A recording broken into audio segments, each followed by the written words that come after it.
नमस्कार दोस्तों, मेरा नाम है विमल सिंह बालाजी स्टडी अड्डा में आप सभी का स्वागत है। प्रतियोगिता दर्पण मार्च 2024 की हम आपको करा रहे थे। एक पार्ट हम करा चुके हैं जिसमें हमने राष्ट्रीय घटनाक्रम सारे कवर कर दिए थे। आज हम देखेंगे उसका दूसरा पार्ट जिसमें हम और बाकी करंट अफेयर भी यहाँ पर जो है वो देखेंगे। अगर कुछ रह जाती है तो आगे कवर करेंगे। ये हम आपको दिखा देते हैं कि जो हम आपको करंट अफेयर करा रहे हैं ये मार्च 2024 की प्रतियोगिता दर्पण वाली हिंदी मासिक जो आती है वो है। किस एग्जाम के लिए है? तो सभी एग्जाम के लिए, आप कोई भी एग्जाम की तैयारी कर रहे हो, चाहे बीपीएससी टीआरई हो, चाहे आपका आरओ हो, चाहे आपका जूनियर असिस्टेंट हो, हर एग्जाम में आपको करंट अफेयर पूछी ही जाती है। तो चलिए स्टार्ट करते हैं अंतरराष्ट्रीय घटनाक्रम से। इससे पहले वाला वीडियो नहीं देखा हो, साइड में वीडियो मिल जाएगा आपको आई बटन पे। तो भारत और पाकिस्तान के बीच अपने अपने परमाणु प्रतिष्ठानों की सूचियों का आदान प्रदान, अपनी जेलों में बंद एक दूसरे के कैदियों की सूचियों का भी आदान प्रदान। तो यहाँ पर एक द्विपक्षीय समझौता हुआ था भारत और पाकिस्तान के बीच में, उसी की बात केवल की गई। तो केवल इतना ध्यान रखिएगा कि अपनी अपनी जेलों में जो भी बंद है एक दूसरे के कैदी, उनकी जो भी सूचना है, उनकी जो लिस्ट है, उसका आदान प्रदान करने को लेकर के ये जो है आपका समझौता था। बाकी इसमें कोई भी बात इंपॉर्टेंट नहीं है। अगला जो पॉइंट है वो है पांचवें कार्यकाल हेतु शेख हसीना वाजेद बांग्लादेश की प्रधानमंत्री जो है आपकी बनी है। तो बांग्लादेश में 7 जनवरी 2024 को संपन्न हुआ था 12वां संसदीय चुनाव, जिसमें सत्तारूढ़ जो आवामी लीग है उसको भारी बहुमत मिला था। तो ये आपका पार्टी का नाम है और इसमें निवर्तमान जो प्रधानमंत्री हैं शेख हसीना, इनको एक और कार्यकाल के लिए प्रधानमंत्री वहां की जो है ये बनी है। तो ये दो पॉइंट यहाँ से याद रखने वाले हैं। पहला तो ये आवामी लीग, और दूसरा जो बनी है प्रधानमंत्री शेख हसीना, कहाँ की बनी है? तो बांग्लादेश की जो है ये बनी है। प्रधानमंत्री पद पर पांचवा जो इनका कार्यकाल है, लगातार अगर देखेंगे तो चौथा कार्य है, उसके लिए इन्होंने शपथ ग्रहण जो है वो आपका की है। और 2024 में 11 जनवरी की तारीख थी। तारीख आपसे नहीं पूछी जाएगी, केवल यही पूछा जा सकता है कि कौन सा कार्यकाल था और कहाँ की बनी है, इनका नाम क्या है। शेख हसीना वाजेद। नीचे पिक्चर भी आप एक देख पाएंगे, पांचवें कार्यकाल के लिए प्रधानमंत्री पद की शपथ लेती शेख हसीना वाजेद। आगे बात करते हैं। तो अदर जो भी जगह है उनकी सीटों को लेकर के नहीं पूछा जाता है, तो कोई ऐसा खास पॉइंट यहाँ पर नहीं है। बाकी अगर आप चाहते हैं पढ़ना तो पढ़ सकते हैं, इसमें वो भी यहाँ लिखा है। इनकी आयु अगर याद रखना चाहते हैं तो 76 वर्ष की है शेख हसीना। और ये जो शेख हसीना है बांग्लादेश के पहले जो राष्ट्रपिता थे शेख मुजीब उर रहमान, उनकी सबसे छोटी जो है वो पुत्री थी। ये पहली बार 1996 में प्रधानमंत्री बनी थी, और जब से बनी है प्रधानमंत्री उसके बाद पश्चात 2009 से लगातार जो है इसी पद पर हैं।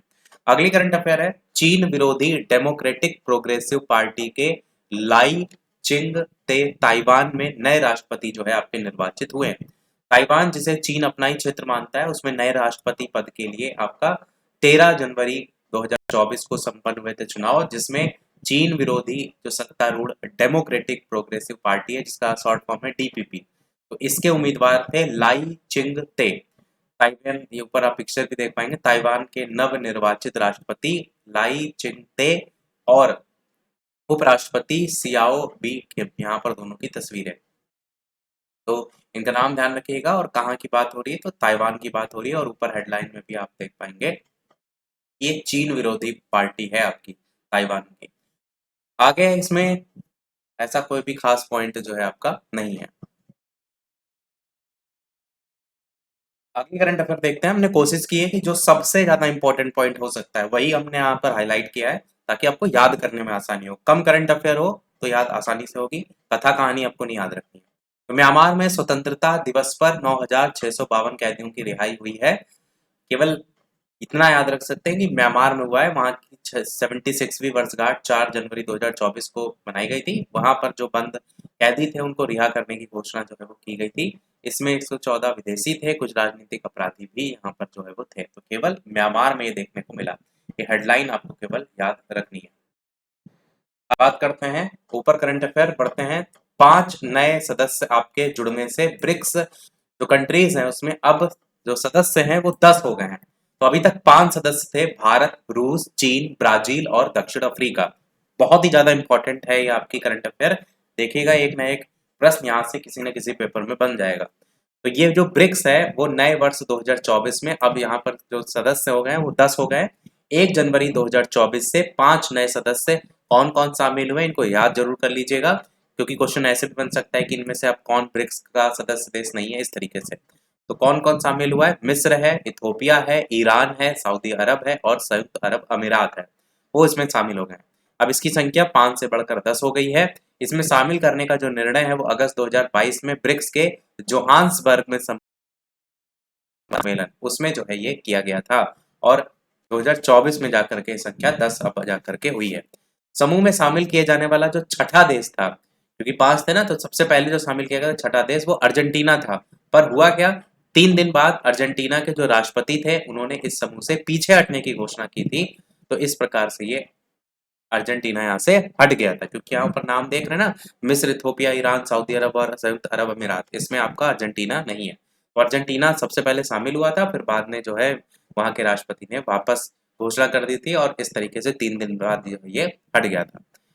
आगे 1 जनवरी 2024 से 10 सदस्यीय ब्रिक्स की अध्यक्षता अब रूस के पास है, जिसमें इसका आगामी शिखर सम्मेलन रूस की मेजबानी में जो है वो होगा। तो अगला कहाँ पर होगा, इसको लेकर क्वेश्चन काफी बनते हैं, जिसमें 10 सदस्य होंगे, तो रूस इसकी मेजबानी करेगा। और ये शिखर सम्मेलन होगा कब आपका, तो अक्टूबर 2024 में होगा, और रूस में कजान है वहां पर जो है आपका होगा। तो तब 10 सदस्य हो गए, तो ये क्वेश्चन बन सकता है कि अगला कहाँ पर होगा, तो अक्टूबर 2024 में रूस में कजान।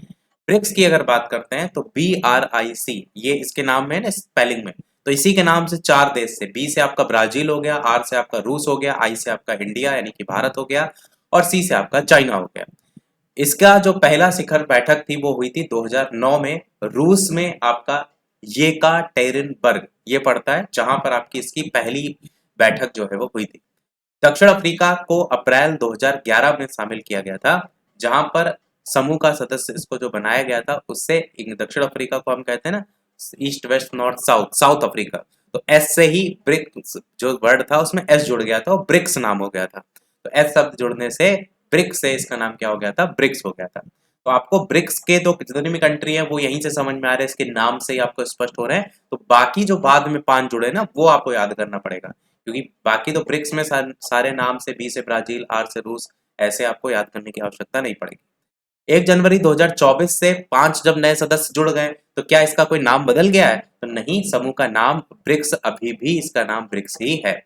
अब 10 सदस्यों के साथ विश्व के कुल भूमि क्षेत्र का लगभग 30% क्षेत्र ब्रिक्स देशों के पास है आपका। तो कितना कवर करता है, 30%। और विश्व की अगर बात करते हैं 45% जनसंख्या तो ब्रिक्स देशों में निवास करती है।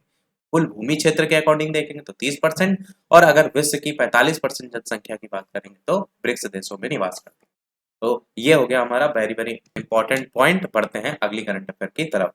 अगली करंट अफेयर है आपकी, डेनमार्क की महारानी मार्गरेट सेकंड, इन्होंने पद छोड़ा, प्रिंस फेडरिक अब राजा बन गए। तो आपको याद यही रखना है कि डेनमार्क में अब जो नए राजा बन गए हैं वो कौन बन गए हैं, उनका नाम है प्रिंस फेडरिक। पहले कौन थे, महारानी मार्गरेट सेकंड थे, तो इन्होंने पद जो है वो छोड़ दिया। ऊपर देखेंगे तो तस्वीर भी आपको देखने को इनको मिलेगी, जहां पर किंग फेडरिक सेकंड 10th और क्वीन मैरी आपको डेनमार्क के नए राजा और महारानी देखने को मिलेंगे। तो बस यही याद रखिए, क्योंकि हाल में ही जैसे किसी की करंट करंट में ही किसी की नियुक्ति होती है ना, तो कई बार सीधे सीधे उनका नाम पूछ लिया जाता है। किंग फेडरिक ध्यान रखिएगा नाम, और क्वीन मैरी। बढ़ते हैं अगली करंट अफेयर की तरफ, जो कि है रूस का सैन्य परिवहन विमान दुर्घटनाग्रस्त हो गया था। विमान में सवार थे सभी 65 यूक्रेनी युद्ध बंदियों की मृत्यु हो गई थी। तो रूस और यूक्रेन के बीच संघर्ष के बीच रूस का एक सैन्य परिवहन विमान, जिसका नाम था इल्यूजन आई एल नहीं, आई एल ही है, क्योंकि ए इसी के साथ है। तो 24 जनवरी 2024 को यूक्रेन सीमा के निकट बेलगोरोद इलाके में दुर्घटनाग्रस्त हो गया था। चालक दल के सदस्य 6 थे और 3 अन्य लोग थे। इसके अलावा 65 यूक्रेनी इसमें जो है वो सवार थे, जो मारे गए थे। रूसी रक्षा मंत्रालय के अनुसार यूक्रेन के जो जो युद्धबंदी थे ना, उनको एक स्थान से दूसरे स्थान पर स्थानांतरित करने के लिए ले जाया जा रहा था। IL-76 सैन्य परिवहन विमान का यूज किया जाता है कार्गो, सैन्य उपकरण, हथियार, इन सबको ले जाने के लिए। एयरलिफ्ट भी किया जाता है सैनिकों के लेकर के। तो रूस के सैन्य परिवहन विमान की दुर्घटना के कारण की पूरी जानकारी का खुलासा अभी तक नहीं हुआ है, पर रूस ने इसे मार गिराने का आरोप यूक्रेन पर लगाया था। इसका नाम एक थोड़ा सा इंपॉर्टेंट है, IL-76। और बाकी तो ऐसा कोई खास पॉइंट याद रखने वाला नहीं है। ये ध्यान रखिएगा कि रूस का सैन्य परिवहन विमान हुआ दुर्घटनाग्रस्त, क्योंकि क्वेश्चन ऐसे बनने के चांसेस रहते हैं कि हाल ही में जो रूस है उसका विमान दुर्घटनाग्रस्त हो गया, उसका नाम क्या था, या फिर किस देश का वो विमान था। दो तरीके से क्वेश्चन बन सकते हैं। बाकी कहानी इसलिए पढ़ के आपको सुनाई मैंने, ताकि आपको समझ में आए कि रूस ने बाद में यूक्रेन पर इसी को लेकर आरोप लगा दिया था। अगली करंट अफेयर बढ़ते हैं। जापान चंद्रमा की सतह पर सॉफ्ट लैंडिंग कराने वाला अमेरिका, सोवियत संघ, चीन और भारत के पश्चात विश्व का पांचवा देश आपका जो है वे बन गया है। तो अब इसमें पहले कौन थे, उनको नाम आपको क्रम से याद रखने हैं। अमेरिका था, सोवियत संघ था, चीन था और चौथे नंबर पर भारत था। अब पांचवें नंबर पर कौन आ गया है, तो पांचवें नंबर पर जापान आ गया है। अब यहां पर पढ़ेंगे तो जापान की अंतरिक्ष एजेंसी का नाम क्या है, तो आप कहेंगे जाक्सा। जापान की अंतरिक्ष एजेंसी जाक्सा की फुल फॉर्म क्या है, जापान एरोस्पेस एक्सप्लोरेशन एजेंसी। तो ये जो जाक्सा है अंतरिक्ष एजेंसी, इसके द्वारा प्रक्षेपित smart lander for investigating moon, जिसको शॉर्ट में स्लिम कहते हैं, ये चंद्रमा पर सफलता इस पर इसने सॉफ्ट लैंडिंग की थी, सफल रहा था। परंतु ये सफलता एक हिसाब से आंशिक ही रही थी। ऐसा क्यों, क्योंकि लैंडर पर लगा जो सौर ऊर्जा सेल था उसमें खराबी आ गई थी, और ये लैंडर था ये कुछ घंटे ही काम कर सका था, इसीलिए इसको आंशिक सफलता के रूप में यहाँ पर लिखा है। 19 जनवरी 2024 को सफलतापूर्वक पिन पॉइंट लैंडिंग ये कराने के पश्चात इसका जो लैंडर मून स्नाइपर था उसके सोलर पैनल बिजली करने में विफल रहे थे, जो कि ऊपर मैंने बताया कि मेन जो दिक्कत आ रही थी वही आ रही थी कि सौर ऊर्जा सेल में खराबी आ गई थी। तो मून लैंडर को पुनर्जीवित करने के प्रयास जाक्सा द्वारा किए गए। जापान की सबसे बड़ी उपलब्धि क्या थी, आप कहेंगे वो तो फेल हो गया, तो फिर उपलब्धि क्या थी। उपलब्धि सबसे बड़ी थी पिन पॉइंट लैंडिंग, जो कि भी मैंने बताया। ये क्या होती है पिन पॉइंट लैंडिंग, तो जो स्थान लैंडिंग के लिए चुना गया था उसके पास ही लैंडर ने सटीक लैंडिंग की थी। श्रियोली क्रैटर नाम की इस लैंडिंग साइट को चंद्रमा पर सबसे अधिक अंधेरे वाला धब्बा कहा जाता है। तो ये जो पिन पॉइंट लैंडिंग की गई थी, इस जगह का नाम क्या था, सियोली क्रेटर। दो ध्यान रखने वाली बातें यहाँ पर, पिन पॉइंट लैंडिंग और दूसरा इसका जगह का नाम सियोली क्रेटर का। बाकी तो ये आपको समझ में आ ही रहा है कि ये जो साइट है ये चंद्रमा पर सबसे अधिक अंधेरे वाला धब्बा के रूप में जाना जाता है। तो जापान की जो सबसे बड़ी उपलब्धि थी वो यही थी। बाकी जो भेजे गए थे रोबोट रोवर के नाम दिए गए कि किसके थ्रू भेजे गए थे। भेजे गए एक्सरे इमेजिंग एंड स्टेक्टोस्कोपी मिशन चंद्रमा के चारों ओर चक्कर लगाते हुए चंद्रमा पर बहने वाले प्लाज्मा की जांच करेगा। ये इसका मेन जो है वो यहाँ पर कारण है जिस भेजने का। बाकी जो कंट्री स्टार्टिंग में बताई थी वो आपको याद रखनी है। वही आगे लिखा है कि अमेरिका, सोवियत संघ, चीन और भारत के पश्चात जापान विश्व का ऐसा पांचवा देश बन गया है जो अपने किसी भी यान की चंद्रमा की सतह पर सॉफ्ट लैंडिंग कराने में कामयाब रहा है। तो ये आपको पता होना चाहिए सॉफ्ट लैंडिंग के मामले में। और ये क्रेटर का नाम मैंने ऑलरेडी पॉइंट का बता दिया, जिसका नाम था सियोली क्रेटर, जहां पर उसने लैंडिंग जो है वो की थी।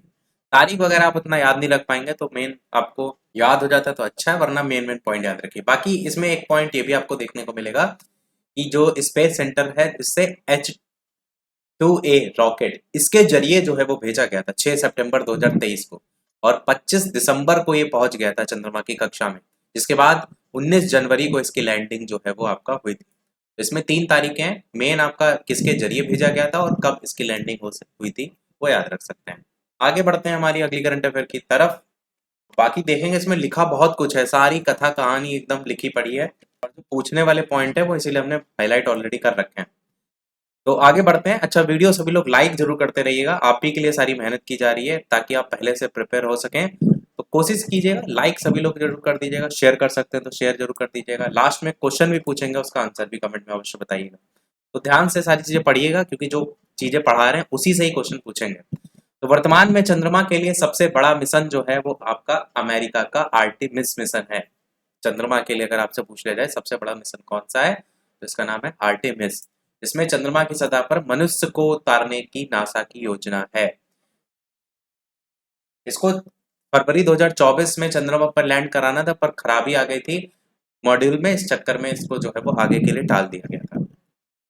आगे बढ़ते हैं हमारी अगली करंट अफेयर की तरफ, जो कि है फ्रांस के राष्ट्रपति इमैनुअल मैक्रों की भारत यात्रा। तो अगर बात करते हैं इसके बारे में, तो गणतंत्र दिवस समारोह में आपको पता है ये छठवीं बार ऐसा था जब फ्रांस का कोई राष्ट्रपति आए थे भारत। तो गणतंत्र दिवस समारोह में नई दिल्ली पहुंचे थे, और नई दिल्ली पहुंचने से पहले जयपुर में एक रोड शो में फ्रांसीसी राष्ट्रपति मैक्रो और भारतीय प्रधानमंत्री नरेंद्र मोदी को आप यहाँ पर देख पाएंगे। तो अगर ये देखने को मिल जाए कि इससे पहले कहाँ गए थे, तो ये आपका जयपुर में गए थे एक शो के दौरान। बाकी मुख्य अतिथि के रूप में आमंत्रित थे ये 2016 में फ्रांस के तत्कालीन राष्ट्रपति जो थे फ्रैंकोइस हॉलैंड। तो ये आपके आए थे, मतलब उनकी लिस्ट दी है कि कौन कौन आया था। आपको लेटेस्ट वाला ध्यान रखना है कि भारत की ओर से 2009 में तत्कालीन प्रधानमंत्री डॉक्टर मनमोहन सिंह, 2023 में प्रधानमंत्री नरेंद्र मोदी फ्रांस के राष्ट्रीय दिवस बेस्टिले डे में मुख्य अतिथि के रूप में जो है वो जा चुके हैं। ये पॉइंट आप याद रख सकते हैं। बेस्टिले डे में यहाँ से प्रधानमंत्री गए थे फ्रांस। तो ये वहाँ का दिवस होता है, फ्रांस का राष्ट्रीय दिवस बेस्टिले डे। ये आप तस्वीरें देख पाएंगे जिसमें कर्तव्य पथ पर प्रधानमंत्री मोदी के साथ गणतंत्र दिवस परेड का अवलोकन करते हुए फ्रांसीसी राष्ट्रपति इमैनुअल मैक्रों तो गणतंत्र दिवस पे आए थे। साथ में आप वहां पर राष्ट्रपति जी को भी देख पाएंगे, प्रधानमंत्री जी को भी देख पाएंगे। आगे बढ़ते हैं। राष्ट्रपति द्रौपदी मुर्मू के निमंत्रण पर फ्रांस के राष्ट्रपति इमैनुअल मैक्रों गए थे 25 से 26 जनवरी 2024 को भारत की राजकीय यात्रा पर। भारत का 75वां गणतंत्र दिवस था इस बार, और मुख्य अतिथि के रूप में यही थे। 2 दिन की इनकी टोटल की यात्रा थी। बाकी विदेश मंत्री और राजस्थान के राज्यपाल, मुख्यमंत्री भजन लाल, ये सब भी आपको वहां पर देखने को मिल रहे थे, क्योंकि जयपुर से इन्होंने अपनी यात्रा स्टार्ट की थी ना, इसलिए। जयपुर हवाई अड्डे पर इनकी अगवानी करने के लिए विदेश मंत्री थे, राजस्थान के राज्यपाल थे, मुख्यमंत्री वहां के थे भजन लाल। तो वो सब आपको बाद में फिर वहां से जो है वो जंतर मंतर जो है वो गए थे, वहां पर जो है फिर उनका स्वागत हुआ था और बाकी सारी चीजें हमको देखने को मिली। भारत की ओर से देखेंगे तो राष्ट्रीय सुरक्षा सलाहकार अजीत डोभाल थे और विदेश सचिव विनय क्वात्र ये भी जो है वो मौजूद थे। दोनों नेताओं के बीच इस बात के लिए सहमति बनी थी कि दोनों देश मिलकर के रक्षा उत्पादन का भावी रोड मैप जो है वो तैयार करेंगे। तो ये एक पॉइंट आपका याद रखने वाला है। वर्ष 2026 को भारत और फ्रांस नवाचार वर्ष के रूप में मनाने की सहमति दोनों पक्षों में हुई। तो ये सन कई बार पूछ ले जाते हैं। ये जो लक्ष्य रखा गया है ना, वो कब का रखा गया है। जैसे अगर आपने देखा होगा बीपीएससी टीआरई वाला जो पेपर रद्द हो चुका है, लीक हो गया था, उसमें भी ऐसे एक पूछा जा चुका है सन को ही लेकर के। ध्यान रखिएगा, भारत और फ्रांस के बीच जो नवाचार वर्ष के रूप में मनाने की सहमति हुई है दोनों पक्षों में, वो 2026 को लेकर के हुई है। 2024 चल रहा है, 25-26। और एक पॉइंट और देख पाएंगे कि फ्रांस का जो कार्यालय है वो भारत में हैदराबाद में स्थापित करने में भी की सहमति जो है आपको वहां पर देखने को मिली थी। बाकी कुछ कंपनियां वगैरह हैं वो इतना नहीं पूछा जाता है। यहाँ पर आपको लिस्ट भी देखने को मिल जाएगी कि हाल ही में वर्षों में भारत के गणतंत्र दिवस समारोह में मुख्य अतिथि कौन कौन थे। तो 2024 में फ्रांस के जो राष्ट्रपति थे इमैनुअल मैक्रों थे। 2023 में मिस्र के राष्ट्रपति आए थे अब्देल फतेह अल सीसी। 2022 में कोविड बीमारी के कारण कोई अतिथि नहीं था, और 2021 में भी कोई नहीं था। तो इतना अब ज्यादा पुराना नहीं पूछा जाएगा, तो चाहे तो 2023 का भी एक बार रिवाइज कर सकते हैं, बाकी 2024 का ही पूछे जाने के चांस है। अगर थोड़ा बैक में जाएंगे, यानी कि सबसे पहले देखेंगे, तो 1990 से लिस्ट है। मॉरिशस के तत्कालीन अनिरुद्ध जगन्नाथ से ये लिस्ट आपकी शुरू हुई है। बढ़ते हैं अब हमारी अगली करंट अफेयर की तरफ। बाकी उसमें समझौते 9 हुए थे टोटल, चाहे तो याद रख सकते हैं गणतंत्र दिवस में फ्रांस के जो राष्ट्रपति थे उनके साथ। नंबर वैसे कभी पूछे नहीं जाते हैं, इसीलिए हमने उसको हाईलाइट भी नहीं किया। तो अगला current affair very very important है आपके लिए, क्योंकि यहाँ से क्वेश्चन बनने के 110% चांसेस हैं कि विभिन्न देशों के पासपोर्ट की वैश्विक रैंकिंग 2024 जारी हुई, जहां पर भारतीय पासपोर्ट का 80 नंबर देखने को आपको मिला। तो विश्व के विभिन्न देशों के जो पासपोर्ट की रैंकिंग है वो ब्रिटेन में स्थित है, हेनली एंड पार्टनर्स द्वारा उसके द्वारा जारी की जाती है। और 199 विभिन्न देशों के पासपोर्ट के लिए 2024 की जो रैंकिंग है वो हेनली एंड पार्टनर्स शोध टीम के द्वारा जनवरी 2024 में जारी की गई, जिसमें अगर आप देखेंगे तो विश्व के टोटल 199 देशों के पासपोर्ट इसमें शामिल किए गए थे। और अगर बात करते हैं टॉप कंट्रीज को लेकर के, तो 2024 के लिए जो पहले नंबर पे आए हैं वो यहाँ पर 6 कंट्री आपको देखने को मिली हैं। 6 देश फ्रांस है, जर्मनी है, इटली है, जापान है, सिंगापुर है, स्पेन है। अब पहले नंबर पे इतने ज्यादा लोग हैं तो क्वेश्चन एक ऐसे बन सकता है कि पहले नंबर पर कौन कंट्री इसमें से नहीं है, ऐसे करके क्वेश्चन बनने के चांसेस रहते हैं। तो आपको यहाँ पर कंट्री फिर याद करनी पड़ेंगी क्योंकि क्वेश्चन बन सकता है। दूसरे नंबर पर भी आपको फिनलैंड, दक्षिण कोरिया, स्वीडन देखने को मिलेगा। तीसरे पर ऑस्ट्रिया, डेनमार्क, आयरलैंड, नीदरलैंड देखने को मिलेगा। टॉप 3 से ज़्यादा कभी नहीं पूछा जाता है, वैसे तो देखा जाए तो पहला ही याद रखिए काफ़ी होगा। बात करते हैं थोड़ा सा निचली रैंकिंग को लेकर के, तो सबसे निचली 10 वाले देशों में सबसे लास्ट वाला याद रख सकते हैं अफगानिस्तान का नंबर, क्योंकि अफगानिस्तान आप देखेंगे इधर साइड जो है इसका ये वीजा रहित गंतव्य जो दिए गए हैं, मतलब नंबर ऑफ कंट्रीज का नंबर दिया गया है। आपको वैसे ज्यादातर लास्ट नंबर पूछा जाता है, तो अफगानिस्तान ध्यान रखिएगा। बाकी बात करते हैं भारत को लेकर के, भारत की क्या रैंकिंग है। तो 199 देशों के लिए इस रैंकिंग में सबसे निचला 104 नंबर का स्थान अफगानिस्तान का है। भारत और बड़े से देशों की स्थिति की अगर बात करें तो हिलने पासपोर्ट रैंकिंग में भारतीय पासपोर्ट को 80 रैंकिंग जो है वो दी गई है। भारत कुल 62 देशों गंतव्यों के लिए वीजा के बिना ही प्रवेश सुनिश्चित करता है। तो नंबर ऑफ कंट्रीज पूछी जा सकती है और रैंकिंग पूछी जा सकती है। 62 देशों या गंतव्य, क्योंकि पासपोर्ट इंडेक्स है तो पासपोर्ट से रिलेटेड है, तो टोटल 62 ऐसी कंट्री हैं जिनके लिए वीजा की जरूरत नहीं है, आराम से कोई भी आ जा सकता है। और अगर आपके पास भारत का पासपोर्ट है तो 62 ऐसी कंट्री हैं जिनमें बिना वीजा के आप आराम से घूम फिर सकते हैं। अगर आप देखेंगे जो पहला रैंकिंग आई है उनमें कितने कंट्रीज में आप घूम सकते हैं वीजा रहित, तो यहाँ पर 194 कंट्रीज देखने को मिलेंगी। जो पहले नंबर पर France, Germany, Italy, Japan, Singapore, Spain आपको देखने को मिल रहा है ना, तो यहाँ पर वीजा रहित गंतव्य 194 है। मतलब इन देशों का अगर आपके पास पासपोर्ट है तो आप 194 कंट्रीज में आराम से घूम सकते हैं। तो ये होती है आपके पासपोर्ट की पावर कितनी ज्यादा है, तो इसीलिए आपका रैंकिंग में उतना ऊपर नीचे आता है। अगर पिछले बार से कंपैरिजन करेंगे तो 2023 के रैंकिंग में आपका 84 से 4 पायदान ऊपर आया है, मतलब पहले 84 था, अब 80 नंबर आ गया है। 2023 की रैंकिंग से थोड़ा सा कंपैरिजन करते हैं ना, तो पिछला आपने याद किया होगा, उससे थोड़ा सा जोड़ लीजिए कि पिछली बार इतनी थी, इस बार इतनी हो गई है। तो कई बार कंपैरिजन करके याद करने में हेल्प मिलती है, कई बार पुरानी पूछ ही ली जाती है। जैसे 2023 की पूछ ली गई, जैसे अभी बीपीएससी वाले में ही पूछ लिया गया था, तो इसलिए जरूरी है। बाकी पड़ोसी देशों की भी रैंकिंग दी गई है, पर पूछी नहीं जाती है, बाकी आप भारत याद रखिएगा। अब बात करते हैं हमारे आर्थिक वाणिज्य परिदृश्य की। यहाँ से बहुत ही कम पॉइंट हैं, तो इसीलिए इसको और कवर कर देते हैं, फिर हमारा वीडियो हो जाएगा समाप्त।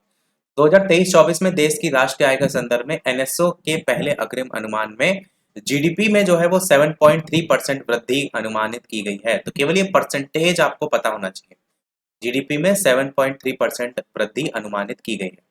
बाकी इसमें कुछ पॉइंट आप यहाँ नीचे एक आंकड़े के तौर पर देख पाएंगे, जिसमें सकल घरेलू उत्पाद जिसको हम कहते हैं जीडीपी, तो यहाँ पर जीडीपी 2022-23 के अकॉर्डिंग देखेंगे अनुमानित जो था वो 7.2 था, और 23-24 में ये 7.3 हो गया है। ज्यादातर ये परसेंटेज ही पूछा जाता है, बाकी आंकड़े आप इतना याद नहीं रख पाएंगे। प्रति व्यक्ति आय, राष्ट्रीय आय, तो उसकी कोई जरूरत नहीं है। वही यहाँ एक चार्ट के तौर पर भी दर्शाया गया है, देखेंगे तो जीडीपी वृद्धि दर 2022-23 में 7.2 थी, 23-24 में 7.3 हो गई। यही सबसे मेन पॉइंट आपको दिमाग में अपने बैठा करके रखना है। 2020-21 में देखिए माइनस में चली गई थी 5.8, कोरोना का असर पड़ा था। इधर साइड पढ़ेंगे तो अर्थव्यवस्था के जो क्षेत्र है उसमें मूल्यवर्धन में 2023-24 में अर्थव्यवस्था में 6.9% का सकल मूल्यवर्धन, इसको कहते हैं ग्रॉस वैल्यू एडिशन, जीवीए। तो ये 6.9% देखने को मिला था जीवीए। जीवीए को भी लेकर के हम आपको थोड़ा सा लिस्ट दिखा देते हैं। ये जीवीए की लिस्ट है जिसमें जीवीए में वृद्धि कितनी हुई है, बस मेन पॉइंट याद रखिए। यहाँ पर देखेंगे तो सभी अलग अलग दिए हैं, कृषि, खनन, निर्माण, व्यापार है, पर टोटल देखिए मूल्य कीमतों पर जीवीए 7.0 था 22-23 में, और अब 6.9 हो गया है 23-24 में। तो 23-24 में कितना हो गया, 6.9 हो गया है। जीवीए को क्या कहते हैं, तो जीवीए होता है आपका ग्रॉस वैल्यू एडिशन, हिंदी में क्या कहते हैं, सकल मूल्यवर्धन। कई बार ऐसे क्वेश्चन आते हैं और आप छोड़ देते हैं, तो इसीलिए थोड़ा सा आपकी हम करंट अफेयर को बेहतर तरीके से पढ़ रहे हैं। इधर साइड भी थोड़ा सा एक पॉइंट इंपॉर्टेंट है, वास्तविक प्रति व्यक्ति आय में कितने परसेंट की वृद्धि हुई है, 6.3% की वृद्धि हुई है 2023-24 में होने का जो एनएसओ ने आकलन लगाया उसमें। तो ये ज्यादातर परसेंटेज पूछते हैं, इसलिए परसेंटेज याद रखिएगा। अगली करंट अफेयर है अप्रैल दिसंबर 2023 में भारत का वस्तुगत निर्यात में 5.71% और आयातों में 7.93% की गिरावट दर्ज की गई है। तो बस ये दो ही परसेंटेज है, इसमें दोनों आपकी गिरावट है। अगली करंट अफेयर है 2023 अब तक का सबसे गर्म वर्ष होने का वैश्विक एजेंसियों का अनुमान लगाया गया है। भारत के लिए दूसरा सबसे गर्म जो है वो वर्ष रहा है। 2023 को विश्व का अब तक का सबसे गर्म वर्ष जो है वो घोषित किया गया है। आईएमडी ने अपनी रिपोर्ट जारी की थी उसको लेकर के। बाकी भारत को लेकर के जो लिखा था ना दूसरे बार है, तो 1901 के बाद सबसे गर्म वर्ष 2016 था। इस मामले में दूसरा स्थान 2023 का रहा है। यहाँ पर भारत के संदर्भ में दूसरे नंबर पे आपको देखने को मिलेगा। और उसी टेम्परेचर को आगे दर्शाया भी गया है कि देश में सतही हवा के औसत तापमान दीर्घकालिक औसत तापमान से कितना अधिक रहा है। तो ये 2023 में 0.650 ये आपका रहा है, इतना ज्यादा रहा है। बस ये केवल वैल्यू आपका दीर्घकालिक औसत तापमान की तुलना में भारत में सतही तापमान का जो अंतर है उसको दर्शाया गया। अगला बात करते हैं, इसको बात करने से पहले हम थोड़ा सा इस तरफ बढ़ते हैं, जिसमें अरविंद पनगड़िया की अध्यक्षता में 16वें वित्त आयोग का गठन किया गया है। तो अनुच्छेद 280 में आप एक में आता है, आपका पता है आपको वित्त आयोग। तो इसी में 16वें वित्त आयोग का गठन किया गया है, जिसमें नीति आयोग के पूर्व उपाध्यक्ष और कोलंबिया विश्वविद्यालय में अर्थशास्त्र के प्रोफेसर रह चुके हैं अरविंद पनगड़िया, इनको बनाया गया है आयोग का अध्यक्ष। 16वें वित्त आयोग के अध्यक्ष बने हैं। 16वें वित्त आयोग की सिफारिशें अगर बात करें तो 1 अप्रैल 2026 से 5 वर्ष के लिए आपकी लागू होंगी। इसी संदर्भ में इसे 31 अक्टूबर 2025 तक अपनी सिफारिशें प्रस्तुत करने को कहा गया है। वर्तमान में 31 मार्च 2026 तक 15वें वित्त आयोग की सिफारिशें लागू हैं, जो कि आपका अभी कुछ दिन पहले ही बीत चुकी हैं। तो ये तारीख कब तक लागू रहेगा इनका कार्यकाल, वो भी आप यहाँ पर याद रख सकते हैं। 16वें वित्त आयोग के बारे में अध्यक्ष अरविंद का संक्षिप्त परिचय भी दिया गया कि कहाँ के रहने वाले हैं, सारी चीजें। एक पॉइंट इनकी पुस्तक दी गई है, कई बार पुस्तकें पूछ ली जाती हैं, तो वाई ग्रोथ मैटर्स ये अरविंद पनगड़िया जी की पुस्तक है। बाकी चाहे तो इनके बारे में और चीजें भी आप पढ़ सकते हैं, मुझे इसमें कोई खास पॉइंट नहीं लगा। मेन पुस्तक याद रखिएगा, इनकी पुस्तक है वाई ग्रोथ मैटर्स। अब पढ़ते हैं हमारे इस तरफ जो करंट अफेयर लिखी हुई थी। अच्छा, इसमें लिस्ट भी दी गई, उसको भी देख लीजिए कि भारत में अब तक गठित सभी 16 वित्त आयोग के अध्यक्षों के नाम दिए गए हैं और इनकी सिफारिशें भी। पहले जो अध्यक्ष थे 1951 में वो थे केसी नियोगी। रिपोर्ट कार्यान्वयन वर्ष इनका जैसे 1951 में होता है तो उसके अगले साल से स्टार्ट होता है, 52 से 57 तक 5 साल। और वर्तमान में अगर देखेंगे 16वें कौन है, 31 दिसंबर 2023 को अरविंद पनगड़िया, और यहाँ पर 23 के अकॉर्डिंग मत जोड़ दीजिएगा, इसीलिए ऊपर हमने डेट हाईलाइट की थी। 26 से 31 तक ये आपका इनका प्रस्तावित है। एनके सिंह जो थे वो 20 से 26 तक थे, अब इनका प्रस्तावित है 26 से 31। अब बात करते हैं इस तरफ।